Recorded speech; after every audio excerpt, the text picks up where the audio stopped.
সম্মানিত দর্শক, আসসালামু আলাইকুম। আমি আপনাদের সকলকে বিমানে করে একটি ভ্রমণের আমন্ত্রণ জানাচ্ছি, যাকে আমি স্নেহের সাথে গল্ফার্স প্ল্যানেট বলি। ওই অভিযানে যোগদানের জন্য দয়া করে চ্যানেলটি সাবস্ক্রাইব করে আপনার বোর্ডিং পাসটি নিশ্চিত করুন। আমি আপনাদের সকলকে এই উপস্থাপনার প্রতিটি মুহূর্ত উপভোগ করার জন্য উৎসাহিত করছি, কারণ প্রতিটি বিবরণ অন্তর্দৃষ্টি দিয়ে মিশে আছে, যে খেলার আসল চেতনা প্রকাশ করে। গত পর্বে আপনাদের কি মনে আছে যে আমি আমার একটি গল্ফ টুর্নামেন্টে যাওয়ার পথে সেই উৎসাহী ফুটবল সমর্থকদের সাথে দেখা হয়েছিল? সেখানে দাড়িওয়ালা যে ভদ্রলোক, তিনি বেশ অবজ্ঞার সাথে ঘোষণা করেছিল golf is not a sports, it is not a sports. তারই অকপট মন্তব্য আমার মধ্যে আবেগ জাগিয়ে তোলে, কারণ গল্ফ শুধুমাত্র একটি কার্যকলাপ নয়, এটি একটি গভীর প্রচেষ্টা যা শ্রেষ্ঠত্বের জন্য আমাদের নিজস্ব অনুসন্ধানকে প্রতিফলিত করে। তার বক্তব্য আমার মধ্যে এই খেলা সম্পর্কে গভীর প্রতিফলন জাগিয়ে তোলে। সত্যি বলতে, আমি যে খেলাটিকে ভালোবাসি সেই সম্পর্কে সেই মন্তব্যে আমি এতটাই মনক্ষুণ্ণ হয়েছিলাম, আমার পক্ষে সেদিন স্বাভাবিকভাবে আমার বক্তব্য উপস্থাপন করাও কঠিন ছিল। কয়েকদিন ধরে আমি এই নিয়ে গভীর চিন্তা ভাবনা করি, অবশেষে বুঝতে পারি যে সে সত্যিই বলেছিল golf is not a sports. কারণ এমন কোন স্পোর্টস আছে যেখানে 170 জন একটি ট্রফির জন্য প্রতিযোগিতা করে? নাই। এমন কোন স্পোর্টস আছে যেখানে প্রায় 400 গজ দূরে মারতে হয়? নাই। এমন কোন স্পোর্টস আছে যেখানে 4 ফুট দূরত্বের একটা পার্ট মিস করে প্রায় $2 লক্ষ হারাতে পারে? অথবা 40 থেকে 50 ফুট দূরত্বে একটি পার্ট করতে পারলে হয়তো অতিরিক্ত $2 লাখ জিততে পারবেন? প্রতিটি পেশাদার টুর্নামেন্ট অংশগ্রহণরত গল্ফাররা টানা 4 দিন প্রতিদিন 10 থেকে 12 কিলোমিটার হাঁটতে হয়। খেলার কথা তো বাদই দিলাম। যদি আপনি অনুশীলন রাউন্ড এবং প্রো অ্যাম অন্তর্ভুক্ত করেন, তাহলে এটা টানা 6 দিন হয়। সময়ের দিক থেকে একজন গল্ফার প্রতিদিন 5 ঘন্টার অধিক সময় ধরে হাঁটতে হয়। এমনকি ম্যারাথন যারা দৌড়বিদরা তাদের দৌড় শেষ করতে পারে 4.5 ঘন্টার মধ্যে। গল্ফাররা বেশিরভাগ সময় প্রখর রোদে বা বৃষ্টিতে বা এবং কনকনে শীতের ভিতরে খেলতে হয়। এমন কোনো খেলা আছে যেখানে 2 বা ততোধিক মহাদেশ একে অপরের বিরুদ্ধে প্রতিযোগিতা করে? গল্ফে এমন কিছু প্রতিযোগিতা আছে যেখানে প্রতিদ্বন্দ্বী দলগুলো মহাদেশীয়। রাইডার কাপ নামে একটি প্রতিযোগিতা আছে যা প্রতি 2 বছর পরপর অনুষ্ঠিত হয়, যেখানে ইউএসের সাথে ইউরোপের প্রতিদ্বন্দ্বিতা হয়। প্রেসিডেন্ট কাপ নামে আরেকটি দ্বিবার্ষিক ইভেন্ট আছে, যেখানে টিম ইউএসএ ইউরোপ বাদে বিশ্বের বাকি সকল মহাদেশের সমন্বয়ে গঠিত একটি দলের বিরুদ্ধে প্রতিদ্বন্দ্বিতা করে। ইউএশিয়া কাপ নামে আরেকটি ইভেন্ট ছিল, যেখানে ইউরোপ ভার্সেস এশিয়া খেলা হতো।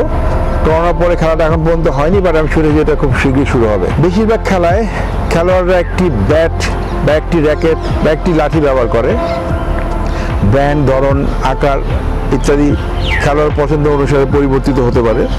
সমস্ত খেলায় ডান হাত এবং বাম হাতি উভয় খেলোয়াড়ের জন্য একই সরঞ্জাম ব্যবহার হয়। বিপরীতে একজন গল্ফার 14টি ভিন্ন লাঠি ব্যবহার করেন, যার প্রতিটিকে ক্লাব বলা হয়। আপনি সম্ভবত একজন ব্যক্তিকে গল্ফারের পাশে একটি লম্বা ব্যাগ বহন করতে দেখেছেন, সেই ব্যক্তিকে ক্যাডি বলা হয়। তার সেই ব্যাগে এই সমস্ত ক্লাব বহন করে। এটি এখানেই শেষ নয়, ডানহাতি এবং বামহাতি খেলোয়াড়ের জন্য সম্পূর্ণ ভিন্ন ধরনের ক্লাব প্রয়োজন হয়। গল্ফ ক্লাবগুলির এই বিন্যাসকে কেবল একটি অপারেশন থিয়েটারের একজন সার্জনের ছুরি এবং কাঁচির সাথে তুলনা করা যেতে পারে, কারণ একজন গল্ফার খেলায় সার্জিক্যাল প্রিসিশন প্রয়োজন হয়। একটি ভুল হলে শূন্য হাতে অথবা খেলা শেষে যৎসামান্য অর্থপ্রাপ্তি হতে পারে। সব খেলায় একটি সুনির্দিষ্ট মাপের খেলার মাঠ থাকে। জলক্রিয়াতে একটি সুনির্দিষ্ট একটি মাপের জলাশয়ের প্রতিযোগিতা হয়, কিন্তু বিশ্বের 40,000-এরও অধিক গল্ফ কোর্স কোনোটির সাথে কোনোটির আকার, আকৃতি, দৈর্ঘ্যে মিল নেই। একটি গল্ফ কোর্স মতো আরেকটি গল্ফ কোর্স কখনই হয় না। পেশাদার টুর্নামেন্টে এমনকি গ্রিনের উপর যে হোলের অবস্থান প্রতিদিন বা প্রতি রাউন্ডে পরিবর্তন করা হয়। অর্থ হলো খেলোয়াড়রা পরপর 2 দিন একই হলে খেলার সুযোগ পায় না। তবে অন্তত একটি ভালো খবর আছে, হোলের আকৃতি প্রতিদিনই 4.25 ইঞ্চ থাকে এবং কমপক্ষে 4 ইঞ্চির অধিক গভীরতা হয়। এই খেলার নিয়ন্ত্রকদের ধন্যবাদ অন্তত একটি জিনিস অপরিবর্তিত রাখার জন্য। গল্ফ সরঞ্জামের মান উন্নয়ন এবং আধুনিক পেশাদার গল্ফারদের উত্তরোত্তর শারীরিক সক্ষমতা বৃদ্ধির সাথে সাথে টুর্নামেন্ট আয়োজকরা গল্ফ কোর্সের দৈর্ঘ্য বিভিন্ন সময় বাড়িয়ে দিচ্ছেন, যাতে বর্তমান দিনের প্রফেশনাল বা পেশাদার টুর্নামেন্টগুলিকে আরও চ্যালেঞ্জিং করে তোলা যায়। গল্ফের মতো অন্য কোনো খেলা তার মহিলা অংশগ্রহণকারীদের এত সম্মান করে না যেমনটি গল্ফে করে। এখানে একটি ঘটনা উল্লেখ করলে আপনারা সহজে বুঝতে পারবেন। 1904 সাল পর্যন্ত গল্ফ একটি অলিম্পিক ইভেন্ট ছিল। তারপর কোনো কারণে তা বন্ধ হয়ে গিয়েছিল। 112 বছর পরে 2016 সালে রিও অলিম্পিকে গল্ফ পুনরায় চালু হয়। পরবর্তীতে 2020 সালে টোকিও অলিম্পিকে কাসুমিগাসাকি কান্ট্রি ক্লাব নামক একটি গল্ফ কোর্সকে নির্বাচন করা হয় খেলাটি অনুষ্ঠিত করার জন্য।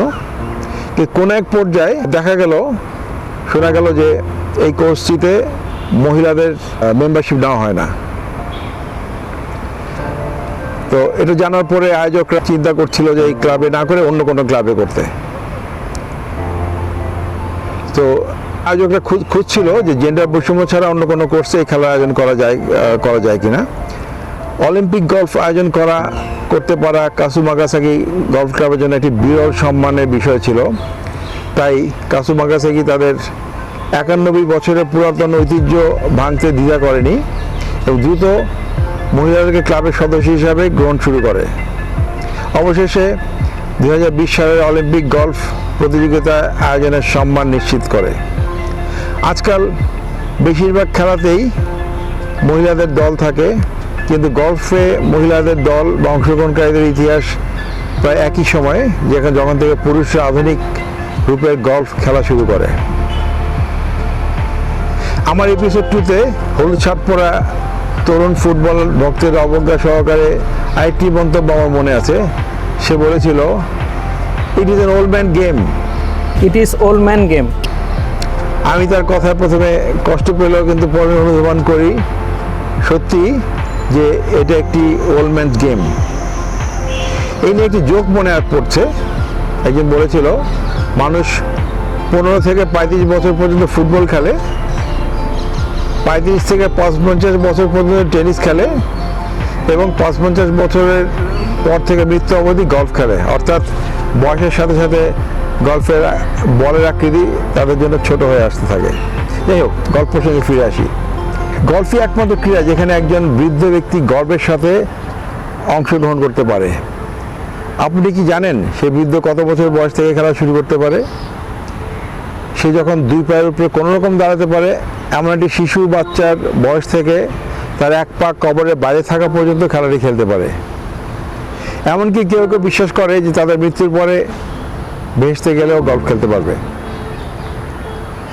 একজন পেশাদার গল্ফার যার দক্ষতা আছে এবং পেশাদার হওয়ার ইচ্ছা রাখে, সে তার কিশোর বয়সেই পেশাদার গল্ফার হতে পারে এবং সে তার বয়স 50-এর শেষের দিকে এমনকি 60 বছরের প্রথম দিক পর্যন্ত পেশাদারি প্রতিযোগিতায় অংশগ্রহণ করতে পারে। অবশ্যই তাদের সেই ইভেন্টগুলোতে যোগদানের জন্য যোগ্যতা অর্জন করতে হয়। মহিলা পেশাদারদের ক্ষেত্রে একই সমান কথা।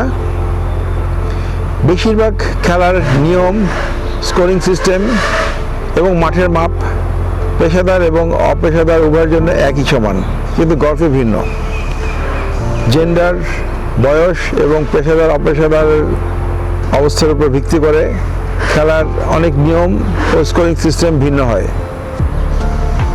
একজন পেশাদার গল্ফারের শারীরিক যোগ্যতা বা এন্ডুরেন্স একজন ম্যারাথন দৌড়বিদের মতো হতে হয়।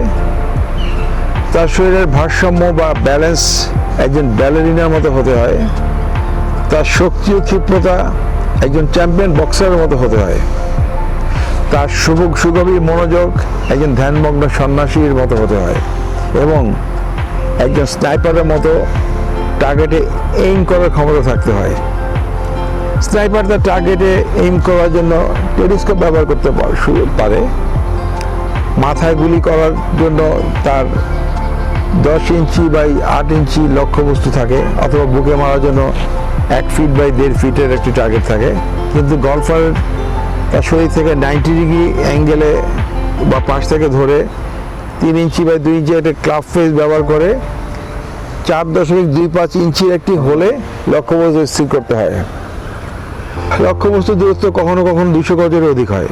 যুক্তরাষ্ট্রের রাষ্ট্রপতি ডোনাল্ড ট্রাম্পকে তার নির্বাচনী প্রচারণার সময় ওনাকে হত্যার চেষ্টার ষড়যন্ত্রকারীদের কথা মনে আছে? থ্যাঙ্কস গড এটি একটি স্নাইপার ছিল, গলফার ছিল না। অ্যান্ড থ্যাঙ্ক গড এগেন যে সেই ঘাতক মিস করেছিল। তাই আমাদের মাঝে এখনও পৃথিবীর সব প্রভাবশালী একজন কিনেস্ট অ্যান্ড অ্যামেচার গলফার জীবিত আছেন, যিনি বহুভাবেই গলফকে এগিয়ে নিতে পারেন।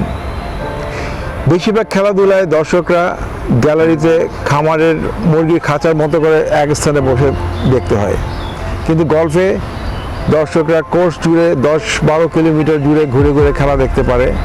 এমনকি ফেয়ারওয়ে সীমার বাইরে তাদের প্রিয় খেলোয়াড়দের সম্পূর্ণ রাউন্ড দেখার জন্য সাথে সাথে হাঁটতে পারে। অবশ্যই যারা বসতে পছন্দ করে তাদের জন্য কোর্স জুড়ে বিভিন্ন স্থানে গ্যালারিও স্থাপন করা হয়। সুতরাং আমি যদি বলি গলফ একটি গেম, স্পোর্টস নয়, তাহলে আমাকে ভুল হবে। একটি গেম বা স্পোর্টসের মধ্যে পার্থক্য কি আমি পাঠ্যপুস্তক সংজ্ঞা জানি না। তবে আপনাদেরকে একটি উদাহরণ দিতে পারি। যখন বড় কিছু অর্জন হয় বা সংগঠিত হয়, বা একটি বড় অগ্রগতি বা সাফল্য বা উদ্ভাবন, আমরা এটিকে বলি গেম চেঞ্জার বলি, স্পোর্টস চেঞ্জার না। ক্রিকেট, ফুটবল, বাস্কেটবল, টেনিস এবং অন্যান্য সমস্ত খেলোয়াড়দের পোশাকাদি সাধারণত এরকম দেখায়, কিন্তু পেশাদার গলফারদের পোশাক এবং চালচলন, শারীরিক ভঙ্গি সিনেমার নায়কদের থেকে আকর্ষণীয় দেখায়। প্রিয় দর্শক, গলফাররা কখনো অন্য স্পোর্টসকে অবজ্ঞা করে না। এই দীর্ঘ আলোচনাটি কেবল অন্য একটি খেলার কিছু ভক্তের বৈষম্যমূলক মন্তব্যের দ্বারা উদ্বুদ্ধ হয়েছিল। আমি সারাদিন ধরে অন্য যে কোনো খেলার সাথে গলফের পার্থক্য নিয়ে কথা বলতে পারি, কিন্তু এই চ্যানেলের মূল বিষয় এটা নয়। এই নিয়ে আমি আমার আলাপ দীর্ঘ করতে চাই না। কেউ লম্বা ভিডিও পছন্দ করে না, সত্যি বলতে আমিও লম্বা ভিডিও পছন্দ করি না। আমি আপনাদেরকে গলফ কেবল একটি শারীরিক দক্ষতার প্রতিযোগিতা হিসাবে নয়, বরং আপনাদের গভীরতম আকাঙ্ক্ষা এবং স্থিতিস্থাপকতা প্রতিফলিত করে এমন একটি অসাধারণ যাত্রা হিসাবে দেখার আমন্ত্রণ জানাচ্ছি। গলফার্স প্ল্যানেট এই ভ্রমণে আমার সাথে যোগ দিন, একসাথে আসুন এই অসাধারণ খেলার সৌন্দর্য, জটিলতা এবং রূপান্তরকারী শক্তি অন্বেষণ করি।